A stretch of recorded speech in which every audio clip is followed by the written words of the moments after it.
Right folks, the latest development is this shunter's pole, which you've seen before. Nothing has changed on the shunter's pole at all except for this copper ring at the end, which is now glued in place at a right angle to the shaft, and it's there for a reason to help me do loose shunting with these wagons. Now what we'll do is we'll uncouple a couple of these wagons and I'll show you how it works. So we'll just zoom in for the moment onto the couplings, and we'll uncouple the Coleman's mustard wagon, and then we can see how we set it up to loose shunt. So we simply go in, push down, separate the wagons. Now I come back with the pole upside down and you can see the bit of copper there. I just go underneath this coupling and raise it up. Now because there's a magnet here and the linkage, even though it's supposed to be brass, does have some attraction to the magnet. I think because it is sort of attracted magnetically, it will hold in its place there. So now we have to make sure that that magnet's all the way down there. Now we've just reversed the train up to the wagon we want to loose shunt, and you can see that the couplings stay in place. Right, we'll now push those last couple of wagons, the Coleman's and the brake van, into the goods shed here, and we'll put the Coleman's in the middle of the goods shed so I can't access it by hand. So about there, that'll do. So it's well and truly in there. Now we just pull the train out of there and it's left the wagons in the goods shed. So you can see it's well and truly in there, so beyond reach for a shunter's pole. Well, I suppose the shunter's pole could reach in there, but yeah, you're not going to be able to sort of do much in there. So we need the magnetic attraction to work in there to pull that out again. Now you can see that coupling has stayed in place. So to go and retrieve that wagon we just put in there, we just bring that coupling down again. Anywhere down there is fine. So we'll just send the train back in to get that wagon. You might hear the click when it gets there.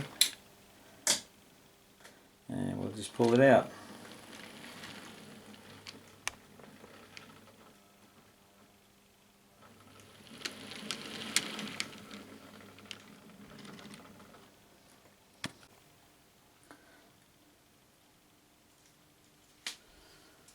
What we can also do, folks, is push these wagons through a reasonably complicated formation here, uncoupled and without buffer locks. So I mean, this all depends on your own personal railway. So we've got 1, 2, 3 wagons separated from the train, but we're going to push them through this sort of S formation here, and hopefully there'll be no buffer lock.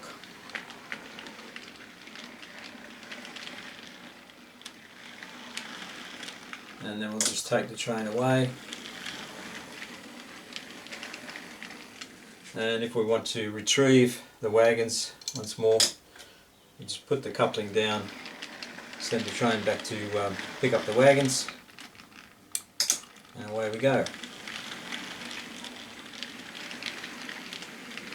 Yeah, so that really depends on your railway and how it's set up, but it seems to work okay in this setup here. So that's it, folks. It's just a combination of materials really, and pure luck in some cases, where this copper ring is ideal for lifting the coupling and the copper. Obviously there's no magnetic attraction there at all, so it can move down in between the wagons and it's not attracting the magnetic couplings. The linkage, as I said, is it's called rustless brass, I think, and there's obviously some sort of mixture, or some sort of compound, or some sort of alloy. It's not just brass, it's something else in there, because it is attracted to the magnet, and of course the magnetic force is imparted through the linkage and also to this little T-bar here. So when the thing is raised up and the wagon's sitting normally, that coupling will stay in that position, and even if I do this, it's not coming down. So it's because the linkage has got now a bit of magnetism in it and it's holding onto this T-piece, I think. That's the theory anyway, and that's my story and I'm sticking to it. But obviously to get it down you can just move it down.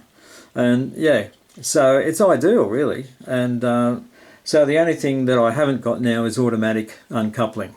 But we've still got the hand of God that reaches in with the shunter's pole, but I'm quite happy with how this is going. It's very usable and easy. So that's the main thing. It's simple. Yeah, no sense complicating things. So I'll leave it there, folks, and I'll see you again. Bye.